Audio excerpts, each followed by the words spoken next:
everybody. This is Amy Waninger with Lead at Any Level. There's some weird stuff going on with my lighting today. That's okay. We're going to plow through this. So I want to welcome everybody back. I was off last week for the holiday weekend, not the whole week, just Monday when I do these lives. And I just wanted to welcome you all back and say thanks for your patience with me while I take some time off. And let me know in the chat where you're from and what you're doing this week. So today I want to talk about where did the workers go? And this is something that is really important to me at Lead at Any Level because I help companies um, engage and retain their workforce, and I help them do that through training and assessments to help leaders really, make everybody feel included so they don't want to leave. But I was thinking about this because I hear a lot lately that people are saying, well, nobody wants to work anymore. Where are all the workers?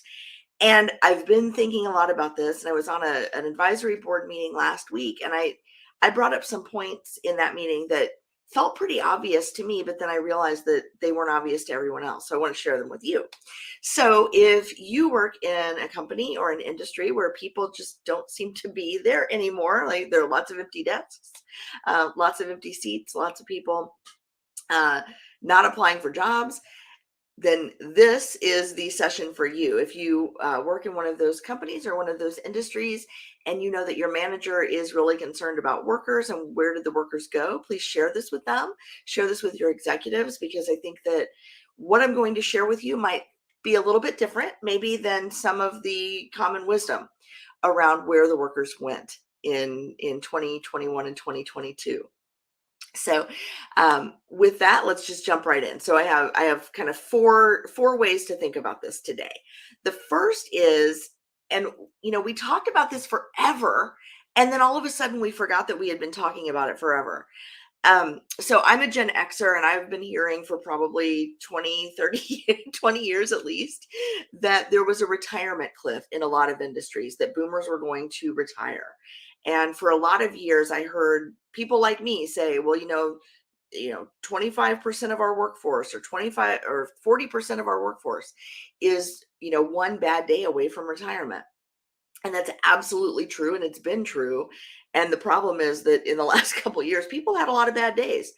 And so I think that retirement has been accelerating. I do have some numbers on this, and I'll put them in the article that follows. So boomers in 2012 to 2018 were retiring somewhere between 1.9 and 2.5 million a year. Sorry for looking off camera. I want to make sure that I get the numbers right. And in 2019, that dropped. Only 1.5 million boomers retired in 2019. But then something happened in 2020. That number more than doubled. So 3.2 million people retired in 2020 alone. And I haven't seen data yet for 2021, but I imagine that those numbers are going to stay pretty high.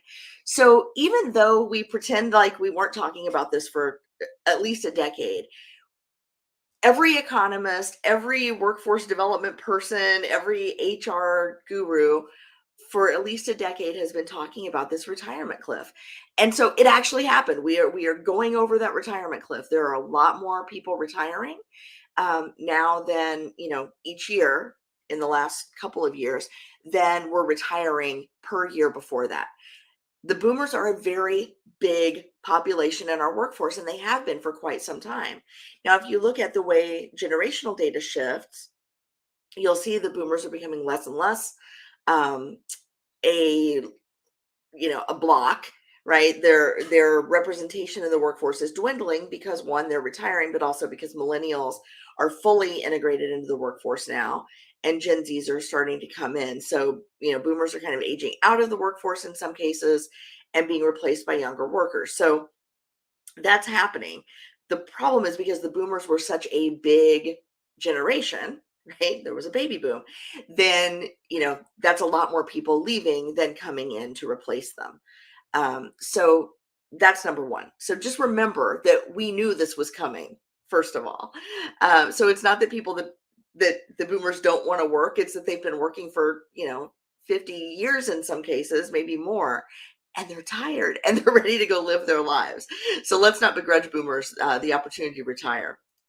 Okay, number 2 of 4. immigration dropped very sharply in 2020. And a lot of this was because of the pandemic, but also because of public policy. In the US, we had our largest drop in non-tourist visas and new arrival green cards. And it wasn't just a big drop. It wasn't just the largest drop. It dropped by a lot. So green cards dropped, new green card arrivals dropped by over 41%, or almost 41% in 2020. But non-tourist visas, those H-1B visas where we bring workers in from other countries, dropped by half.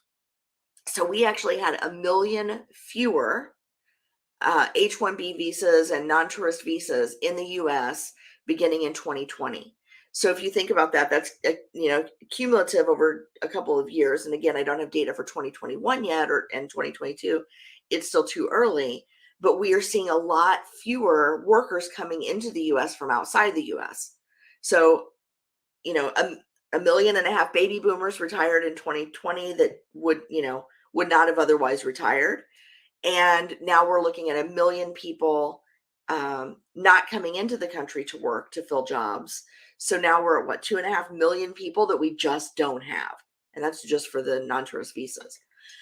Okay, so number 3 is rising service sector wages. Now, why does that matter? And I'm not seeing good data on this yet, but I'm working on it. I'll try to have it by the time I go live with the article, and I'll put some resources in there. But anecdotally speaking, I was thinking about this for a while, and I was at a conference a couple weeks ago where we were talking about small businesses and employee wages. I'm a small business owner, so this is something that I'm pretty concerned about, right? How much do we pay people, and can we afford to compete with larger employers? And just anecdotally, there were a couple of stories shared around companies that were like small mom and pop, Main Street USA kinds of companies. I think one was like a diner, and another one was an ice cream shop. And they doubled their wages from minimum wage to like $15 an hour or more. And, they were able to offset costs in turnover by, investing in their workers, making sure their workers didn't want to leave. But something else interesting that they talked about, and this was kind of tumbling around in my mind before they said this, was that it meant not only that their workers stayed, but the workers who stayed didn't have to work 2 or 3 jobs anymore to make ends meet, because now they were finally making a living wage, working one job. And what that meant was that instead of leaving that job and going to another job, they could leave that job and go home and spend time with their families. And this was life-changing, a life-changing wage increase for a lot of these employees. Well, think about this. If, several million people in the country are working 2 or 3 jobs, and the wages go up for one job, and they quit job 2 and they quit job 3, now this looks like we've got a third as many workers, right, in that particular slice of the economy, when really it's the same number of workers just working fewer jobs. Now, personally, I don't think that's a bad thing. I think people should be allowed to live their lives and make a living wage, working full time at one job. But that does have ripple effects, right? Because if you're not the company that's paying a living wage, you're probably the company that those people are going to leave for someone, who's paying them what they're worth. And so all of this to say, a lot of people didn't leave the workforce. They just didn't spread themselves so thin across it. And again, I'm working on the data on that, and I should have it for you this week. And then the final thing, number 4 of 4, is we lost some workers to COVID. And I'm, again, still working on the numbers for that. But think about it. We've lost almost 1 million people. Now, a lot of the people that we lost in this country were older, out of the workforce already. But COVID didn't just kill people, isn't just killing people, at a rate of hundreds a day. We're also seeing people who are hospitalized for a long time with COVID. We're seeing people who have long COVID, which renders them with disabilities, right? They're not able to preserve or to maintain the level of energy that they need to work. And so, these folks are likely opting out of the workforce in higher numbers as well, because, they have breathing problems that are unsustainable in the workplace. They have mobility issues. They have neurological problems. All of these things that keep them from seeking gainful employment, keep them from working full time, or keep them out of jobs that they used to have. So we are losing a lot of people in that way. And so I'm saying all of this to say, let's not just assume that people don't want to work. Let's not assume that workers are lazy when they leave our companies or when they don't apply for our jobs. We need to realize that there are other forces at work besides what we offer in our compensation packages, beyond what we offer in our workplaces. And there are a lot of bigger trends happening in the workforce, in the US economy, in the global economy, that make these things a little bit more nuanced and a little more complicated than just people don't want to work. And I hope that some of this has caused you to think with a little bit, a different lens. And it changes the way we think about our workforce, because I don't think we should assume that our workers are lazy. I don't think we should assume that our workers don't want to work. I think we need to be very mindful, very respectful of the societal forces, of the geopolitical forces, of the economic forces that are driving our employees to work or not work for us specifically, or in the jobs that they've had, or in the jobs that we expected them to want. And so when we can, instead of blaming the people we can't hire or the people we no longer employ, instead of blaming them, having all this information really allows us to look inward and say, well, what could we do differently? And I'll be back in the coming weeks to talk about what can we do differently around this. There are all sorts of creative things that happen once you can name the problem.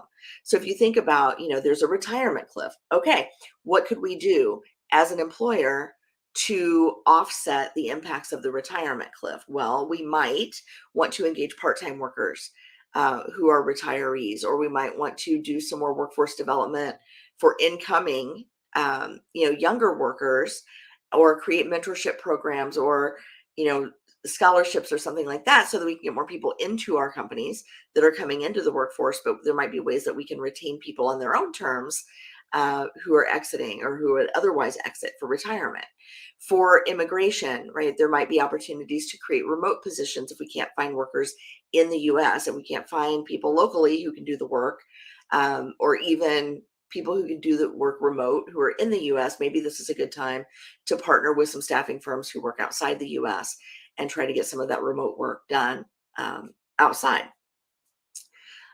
Rising service sector wages. I don't know that we should really fight against that. I think it's important that people can raise their families on a full-time job. But it is something to be mindful of, right? If you're looking at the people that you want to keep, and think about, well, if I could reduce turnover by 50%, would that offset the increase in wages? So maybe, instead of them leaving my job for another job that's going to pay better, maybe they keep my job because my job pays better. And then, that becomes a different problem. There are also some automations that I've seen people do in some of these service sector jobs, right, where it's kiosks or self-service, as opposed to having a worker in that spot, because the workers just aren't available. And then finally, workers lost to COVID. I had an article a few weeks ago that I think I even did a live about it, about how hard it is for people with disabilities or people who are neurodivergent to find full-time employment, to find gainful employment. Well, COVID has left a lot of people with disabilities and neurological, differences. And so we need to get better in our screening processes, in our hiring processes, in the suspension of our biases against people who maybe show up a little bit differently, physically or mentally, so that we can engage them fully in the workforce. Because just because someone has a disability doesn't mean they aren't qualified for the job. It just means they may need accommodations to help them do the job the way we want it done. And so let's not assume that people can't do a job because of a disability. Let's find ways to help them do it despite the disability. So again, if you think about um, the ways that people are showing up differently, right, the real factors that might be behind some of these worker shortages, then we can think, okay, well, instead of blaming someone else for the problem, we understand what the problem is. What can we do to mitigate against it? What are the things that we can do to offset some of these impacts? And I think that's a lot more empowering discussion than just blaming people and kind of wiping our hands of the whole thing and making it no longer our problem. So one of the things that I tell people whenever I'm doing a keynote or doing a training, especially when I'm talking about change, is you have, imagine a hula hoop around you, right? If you're holding onto that hula hoop and you're imagining that space around you, think about everything you can control is inside that hula hoop. And the only way to influence anything outside of it is to manage what's inside of it first. And so when we think about all these things that are happening outside of our organizations, just remember that the only way to influence what's happening, or the only way to guard against what's happening in some cases, is to manage what's going on inside. If this is a topic that is of interest to you, if this is something that you need help with in your organization, if you are tired of hearing your managers tell you, executives, that people just don't want to work anymore, and you want to really solve this problem for your organization, I would be happy to help. You can schedule time with me at Work with LAAL for lead at any level, workwithlaal.com. And from there, you can book time on my calendar. We'll talk about what's working in your organization, what else you would like to see happen, and some tips for driving forward toward that direction that you have set, toward your goals. And then if there's some way I can help, I'm happy to do that as well. So please, like I said, if this is something that's important to you, grab a spot on my calendar at workwithlaal.com. And I will see you next Monday. I can't tell you what the topic's going to be just yet, but it will be something to do with how do we retain these folks that might otherwise leave our organizations. So thank you all. And I will see you next week.